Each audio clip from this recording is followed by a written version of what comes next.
मालिनी और शेखर की शादी को तकरीबन 2 साल हो गए थे। शेखर की लाइफ इतनी बिजी थी कि वो चाहकर भी मालिनी को टाइम नहीं दे पाता था। पर इस बात का मलाल मालिनी को जरा भी नहीं था, क्योंकि वो शेखर को अच्छी तरह से जानती थी और ये दोनों की लव मैरिज भी थी।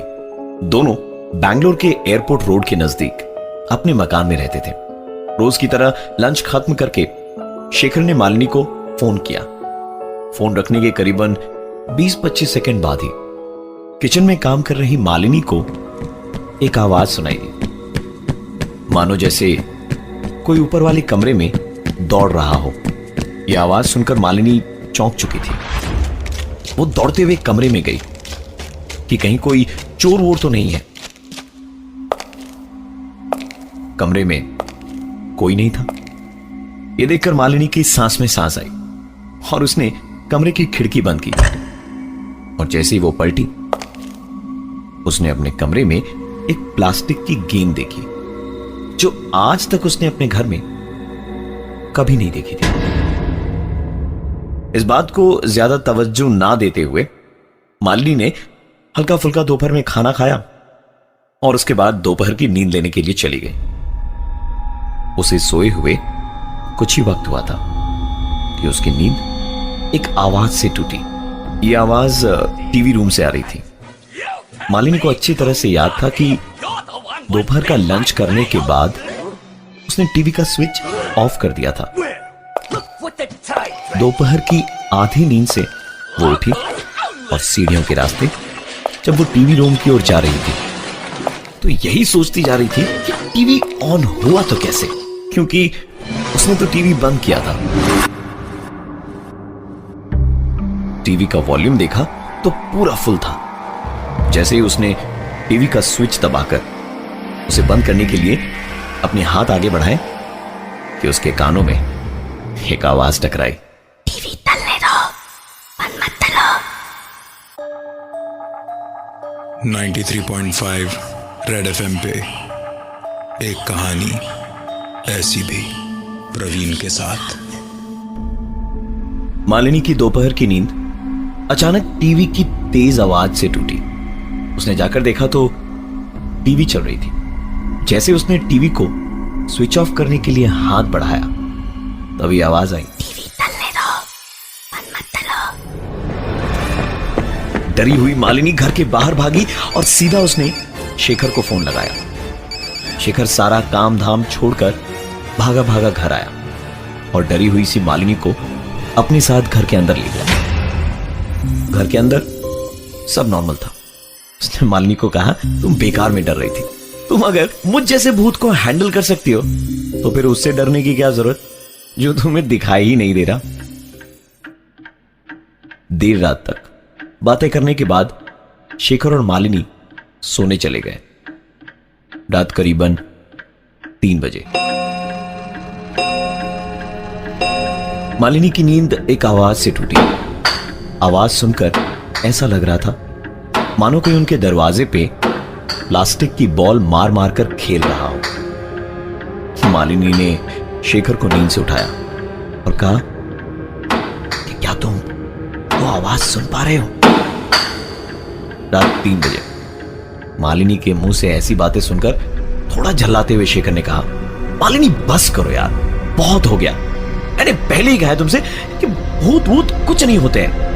तुम सो जाओ, तुम्हें नींद की जरूरत है। मालिनी सोने की कोशिश करने लगी और साथ ही शेखर भी। सुबह 6 बजे शेखर की नींद टूटी क्योंकि उसे प्यास लगी थी। सीढ़ियों से होता हुआ शेखर फ्रिज के पास गया। फ्रिज से पानी की बोतल निकालकर वो पानी पी ही रहा था कि इस बार शेखर ने एक आवाज सुनी।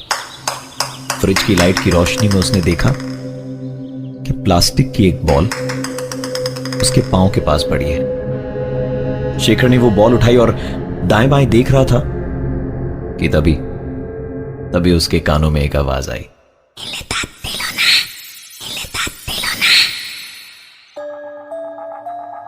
93.5 रेड एफएम पे एक कहानी ऐसी भी, प्रवीण के साथ। सुबह करीबन 6 बजे फ्रिज खोलकर शेखर पानी पी ही रहा था कि एक आवाज आई। शेखर के पांव के पास पड़ी थी एक प्लास्टिक की गेंद। शेखर ने जैसे ही वो बॉल उठाई, उसके कानों में एक आवाज। शेखर ने बॉल उठाई और हवा में दूसरी तरफ फेंकी और बॉल वापस उसके पास चली आई।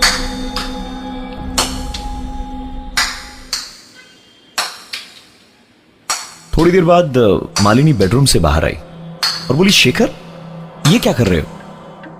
हड़बड़ाता हुआ शेखर बोला, कुछ नहीं, तुम तैयार हो जाओ, डॉक्टर के पास चलना है ना चेकअप कराने के लिए।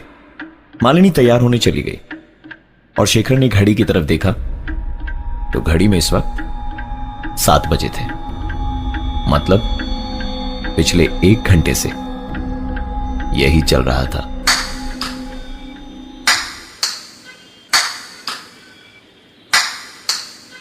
रूटीन चेकअप कराने गए तो पता चला कि मालिनी मां बनने वाली है।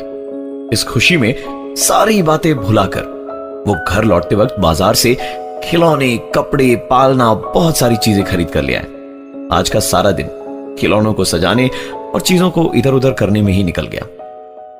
मालिनी काफी थकी हुई थी, इसलिए उस रात उसे बहुत ही सुकून की नींद आई। अगले दिन सुबह शेखर ने भी उसे जगाया नहीं, खुद ही ब्रेकफास्ट बनाया और घर से निकल गया काम के लिए। मालिनी तकरीबन 9 बजे सुबह सोकर उठी। ब्रेकफास्ट करने के लिए मालिनी नीचे गई और ब्रेकफास्ट करके सिंक में जैसे ही वो प्लेट रख रही थी कि एक आवाज।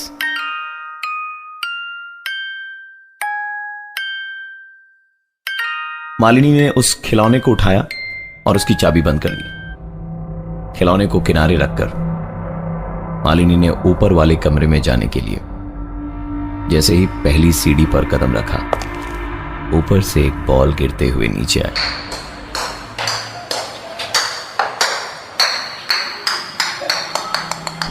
ये बॉल उसके पैरों के पास पहुंची और साथ ही उसके कानों में आवाज।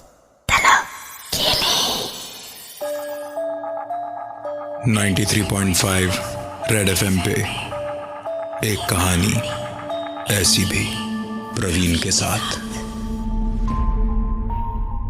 शेखर घर पहुंचा तो मालिनी सीढ़ियों के पास बेहोश पड़ी थी। उसकी लाख कोशिशों के बाद भी जब मालिनी को होश नहीं आया तो शेखर ने उसे उठाया और कमरे के अंदर चला गया। शेखर उसे जगाने की कोशिश कर ही रहा था कि अचानक शेखर की हालत खिसियानी बिल्ली खंबा नोचे जैसी थी। ना ही गुस्सा कर पा रहा था और ना ही अपने गुस्से को रोक पा रहा था। उसने गेंद उठाई और सीधा खिड़की से बाहर फेंक दिया। गेंद बाहर फेंकते ही मालिनी को धीरे धीरे होश आने लगा था। होश में आ चुकी मालिनी के लिए पानी लेने शेखर नीचे गया।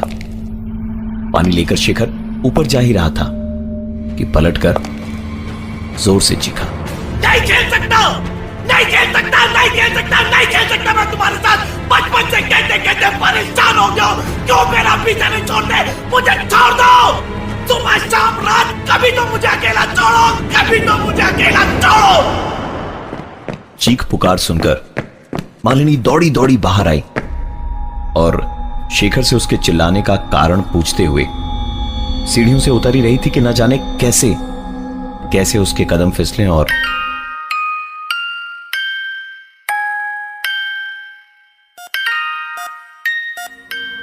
मालिनी की आंख खुली तो वो अस्पताल में थी। सामने था एक बुरा सच कि मालिनी के मां बनने का सपना टूट चुका था। मालिनी को अपने सारे सवालों के जवाब मिल गए थे कि क्यों और किस पर शेखर उस दिन चिल्लाकर कह रहा था, नहीं खेल सकता, नहीं खेल सकता, नहीं खेल सकता मैं तुम्हारे साथ। बचपन से कहते कहते परेशान हो गया। क्यों मेरा पीछा नहीं छोड़ते? मुझे छोड़ दो। सुबह शाम रात कभी तो मुझे अकेला छोड़ो। दरअसल शेखर का एक छोटा भाई भी था जिसकी मौत तब हुई जब वो सिर्फ 3 साल का था। प्लास्टिक की गेंद से खेलते खेलते उसके पैर छत पे फिसले और वो सीधा नीचे जा गिरा। शेखर को उसका ये भाई बहुत दिनों तक दिखाई दिया। शेखर ने इसका जिक्र अपने घर वालों से, अपने दोस्तों से किया तो लोग उसे इसका पागलपन या वहम कहते, और कई बार तो डॉक्टर्स भी दिखाया, लेकिन शेखर की इस परेशानी का हल उसे नहीं मिला। आगे चलकर शेखर इन सब चीजों का आदी हो गया, और क्योंकि शेखर के उस छोटे भाई ने कभी भी शेखर को नुकसान नहीं पहुंचाया था, इसलिए उसने इसका जिक्र लोगों के सामने करना बंद कर दिया। यह बात शेखर ने मालिनी को भी बता रखी थी, और शेखर का वो छोटा भाई इस तरह से वापस आएगा उनकी जिंदगी में, ये उन्हें नहीं मालूम था तब जब मालिनी की कोख में एक नई जिंदगी थी। आज इस बात को करीबन 2 साल हो चुके हैं। मालिनी और शेखर की एक बेटी भी है, लेकिन आज भी मालिनी अस्पताल से डिस्चार्ज होने के बाद उस पुराने घर में बिताए गए आखिरी 1 हफ्ते को भुला नहीं पाई है। उस घर में बिताए आखिरी 1 हफ्ते की सिर्फ एक ही बात मालिनी को आज तक याद है, और वो थी, भाभी, इस घर में सबसे छोटा मैं हूं, मुझसे छोटा कोई नहीं आएगा।